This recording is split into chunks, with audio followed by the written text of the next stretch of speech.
Let's dive right into this. And this is going to be an S&P 500 or ES futures case study. And we're going to be going over this very, very large sell-off.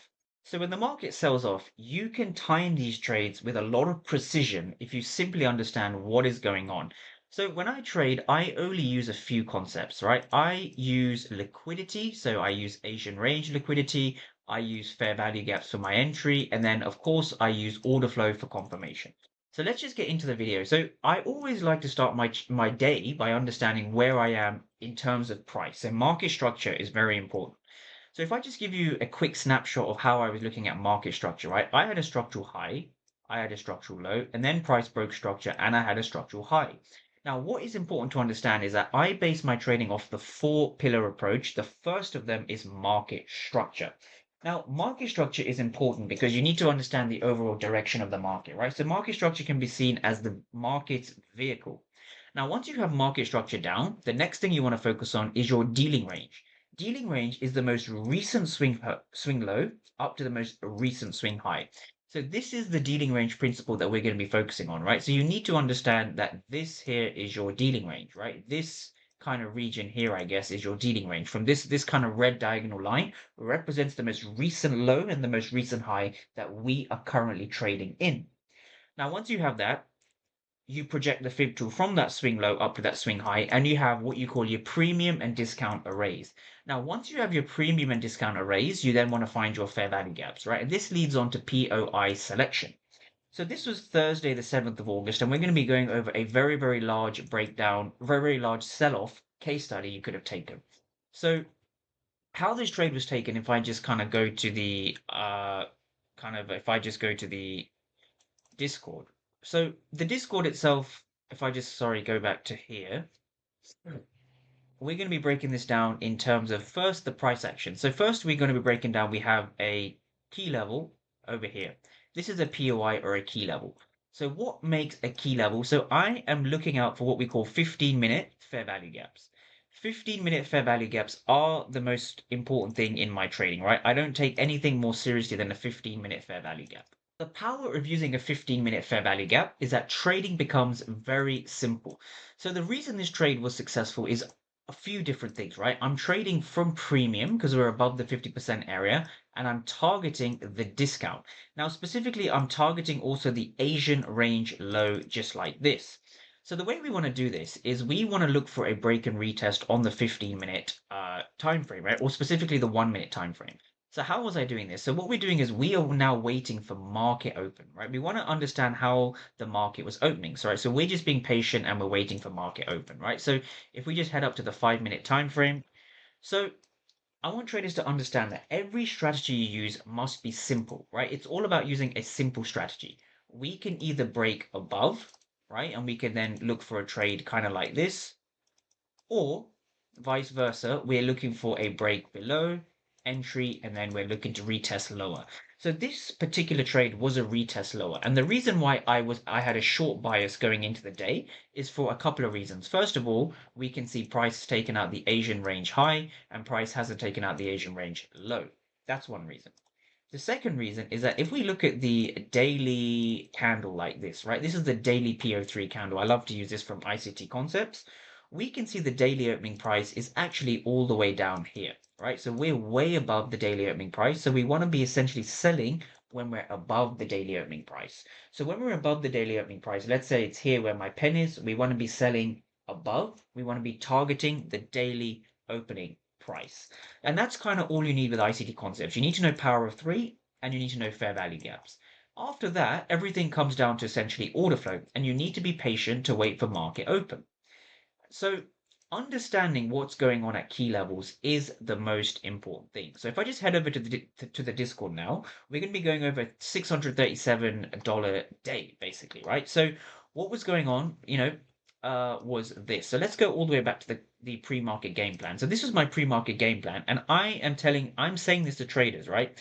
As the market opens, I'm saying I am bearish as long as we stay below this level, right? I'm bearish if we stay below here, and I'm definitely bearish if we break below this level. So just for full transparency, this was given out at around, so this is going to be 14:19 UK, so that's going to be 20 past 2, right? So 10 minutes or 11 minutes before market open. Again, we're looking for a potential break and retest lower, targeting the fair value gap over here, the previous day key level. Okay, so this is how we do it. We are now going to be understanding the break and retest from this region, right? So how does a break and retest actually form? So a break and retest is very simple. Now we're looking at price action and we want to understand how the price action behaves in and around this key level. Specifically, we're looking for the highs and lows. So we want to see what was going on upon this area here. So we can see price try to really break above. This is now the 1 minute time frame. If we go to the 5 minute time frame, we can see a lot of wiki price action over here, and we can see price breaking to the downside, right? We see price breaking to the upside, and we see more importantly price breaking to the downside. So this is what we call step number one. So this here is the break. So let's label that as the break, right? So the break I'm going to label in black. This is your initial break. Now, you do not want to enter here. When you see price entering, you do not want to enter like this, and you don't want to be, trading off this area. This is not good enough, right? Because often what happens is that happens. You need to be patient to wait for the retest. So if you're someone who gets stopped out, it's often because you're not patient to wait for the move, right? There's two reasons for that. The first reason is you're FOMOing into positions because you don't know what you're doing. And the reason you don't know what you're doing is because you're not reading the interaction between the buyers and the sellers. And that's what we're going to be going over in this particular case study. And you can tie this in with ICT fair value gap. So we can see here price did leave a fair value gap. Just going to draw this over. So how do you know if a bearish fair value gap in blue is going to be respected? So you need to understand what was going on. Essentially, this candle over here. That candle that I've labeled in yellow was the market's essential key, right? That was the move that gave it away. So here's where we're going to be focusing on the actual execution, right? So this was my execution. So I went in initially with 6 contracts at around 64.3, I think it was 64.4, and we're going to be understanding the price action at this area. So I want traders to understand what was going on right at the top over there, right? 14 for 417, right? Even though the writing's a bit small. I want traders not to focus on the numbers, and I want them to focus specifically on the delta. So this video is going to be all about the delta. So what does the delta represent? The delta represents the difference between the right number and the left number. So we can see here we have positive delta because it's in blue, right? We see a lot of blue delta. That's positive delta, right? 14 times or by 417. So that means the delta is going to be significantly positive, right? The delta in this case is 403, right? 417 minus 14, 403. That is a very, very large positive delta. So when you come into a fair value gap, right, what is it you're looking for? Right? A lot of traders don't know, right? When you come into a fair value gap, right, what you're looking for specifically is this. You want to see the absorption of aggressive buyers, right? So I'm just going to write here AGG dot buyers. Now, when you see the absorption of aggressive buyers, right, that means that buyers are being exhausted in this region. I want every trader to understand. Buyers were being exhausted inside of this fair value gap. And by the way, if you're trading fair value gaps, you want to be looking for aggressive buyers to fail. And you see that via the delta. So if we go to the order flow footprint charts, and you look all the way at the top, you can see a very, very large positive delta. On top of that, I want traders to understand another thing. You see 0 for 86. Now, what does 0 for 86 actually represent? And so you see 0 for 86 right at the top. So I'm just going to write 0 for 86. Now, 0 for 86 is an interesting thing I want all the traders to understand, right? What does that mean from a logical perspective, right? So the bid is the left number. So 0 in this case, the bid represents the total number of aggressive sellers, right? Left number is aggressive sellers. The right number, the ask, represents the opposite, the aggressive buyers.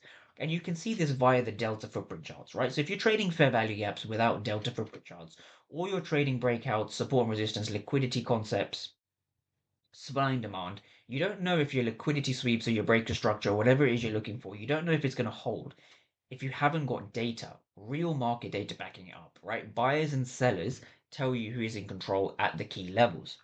So we're just going to be focusing on these two, right? So specifically these two numbers over here. 0 for 86, right? There were 86 aggressive sellers, buyers, sorry, hitting the ask. Now, you want to ask yourself this simple question. You have a lot of buyers over here. So first you saw 0 for 86, and also just underneath you saw 14 for 417. Okay? Now, these two data points were essentially the retest playing out, right? So when you see a break and retest, all you're looking for as a trader is price to break, price to retest, and then price to break below this level. But you need to see what's going on here, or specifically just above the level. You need to know what's going on there. And what's going on there is essentially sellers being in control of the price, right? So sellers are in control of the price. So what happens here is you saw a very, very large amount of aggressive buyers followed by a massive flush down.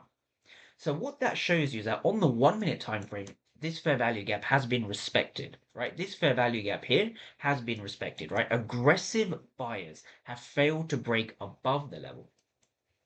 And we see that over here again, right? So we see price eventually heading down and we have a very, very solid break to the downside. So you don't want to be entering here, right? You want to be entering as close as you can to the level.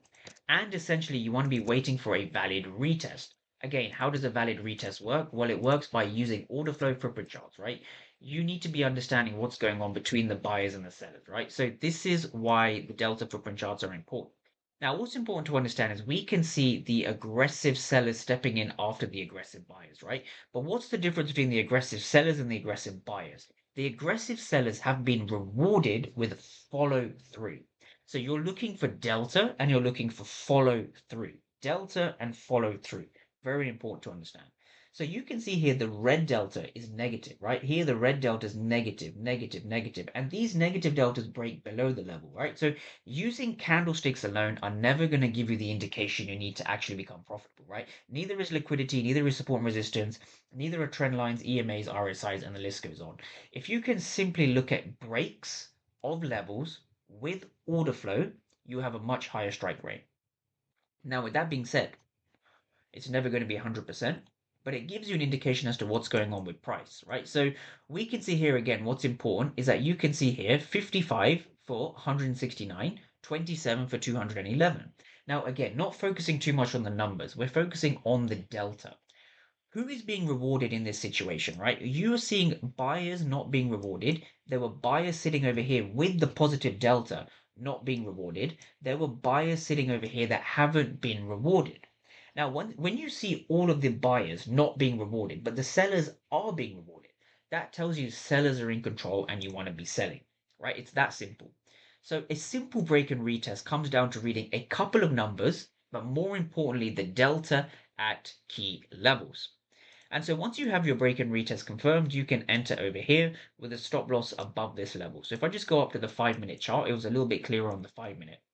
You want to keep your stop loss above the level, right? So now the question becomes, well, where do you target, right? So targets is an interesting topic. So this trade had what I call runway or breathing room to really run or sell off. Now, the reason I say that is because of a couple of things, right? First of all, let's zoom out on the 5 minute. On the 5 minute, we have our structural low down here and our structural high up here. This shows us that we are in a dealing range that's bullish, but we're in the premium. Ideally, we want to be selling into a discount. Now, the market obviously gravitates towards two areas, fair value gaps and liquidity. That's it. So if we go down all the way to the 5 minute chart, we can see price leaving a large kind of fair value gap over here. So this was a fair value gap price left. And so this would be our ultimate and final target, right? So this would be our final target all the way down here. Boom. Another reason price is likely to go lower is because price has not taken out that Asian range low. And for those who trade ICT, you'll know that once price takes out the Asian high, we are likely to target the Asian low. And that's exactly what happened. So if we go back down to the execution time frame or the 1 minute time frame, the reason we had such an aggressive sell-off is because the sellers were in control. So there's no actual ICT concept that you can rely on that gives you the indication that, that gives you the precision that you're looking for, right? So the reason the market again sells off, and I want every trader to walk away and know what was going on in this region as well. So there's two regions we've gone over today, right, in today's video. The first is that top region, the second region is this circled region, right? And we're going to be breaking down the order flow over here. So how does the order flow behave in this region? Let's go to the Discord. So on the Discord, again, I want traders to kind of break this down again. We had this green candle, which was super interesting, where half of the candle had negative delta and half of the candle had positive delta. So the candle itself was green, it closed green, but the green candle itself doesn't give you any indication. The reason the candle was green is because it was essentially part of that retest. It was part of the retest. And so we can see the entire top half of that candle being positive in terms of the delta. There were more aggressive buyers than there were aggressive sellers, hitting the right hand number, hitting the ask. But they're failing, right? And they've been failing throughout the entire level, right? We see them fail here, we see them fail here. Specifically, we're going to be picking up on the number 298 for 554, right? So let's try and put that down here. So we had 298 by 554, just as one number, right? You only need to focus on a few numbers where you see a delta outlier. So what do I mean by a delta outlier? A delta outlier is where we have a large amount of, in this case, blue, a large amount of blue here, a large amount of blue, a large amount of blue. So, and also up here, a large amount of blue. So we're seeing a lot of buyers being aggressive, but those buyers were not rewarded with follow through. And we saw that here, we saw that here, and we definitely saw that here. So the order flow is the confirmation you need to validate all of your entries, right? So I want traders to move away from any kind of pattern, and you want to understand what's going on with the order flow. So again, buyers are aggressive, right? We see BA, buyers are aggressive. None of them were rewarded as we failed to break above the level. We broke below the level, so that means sellers are in control. You want to be selling, right? So I just wanted to make that case study for traders to understand, right? So this was a trade I caught on the 7th of August. We can see price eventually selling off all the way down to kind of the fair value gap down here, right? So 705 was the final TP. I banked about whatever it was, 630, 637. I took a loss earlier on the market. So I actually entered early, which is why I wanted to make the video. I entered early, got stopped out here, or exited my trade here, saw the absorption, which is important to understand. There was a massive absorption of those aggressive buyers. Then we had the initial final break and retest before price headed to the downside. Again, ICT, for the ICT traders, you'll know this is a PO3. This was a daily opening price here. We're selling above the daily opening price at a fair value gap with a break and retest confirmed with the order flow. And that is how profitable trading is done, right? So if you like this video, give it a like, give it a thumbs up, and I look forward to seeing all of you in the next one.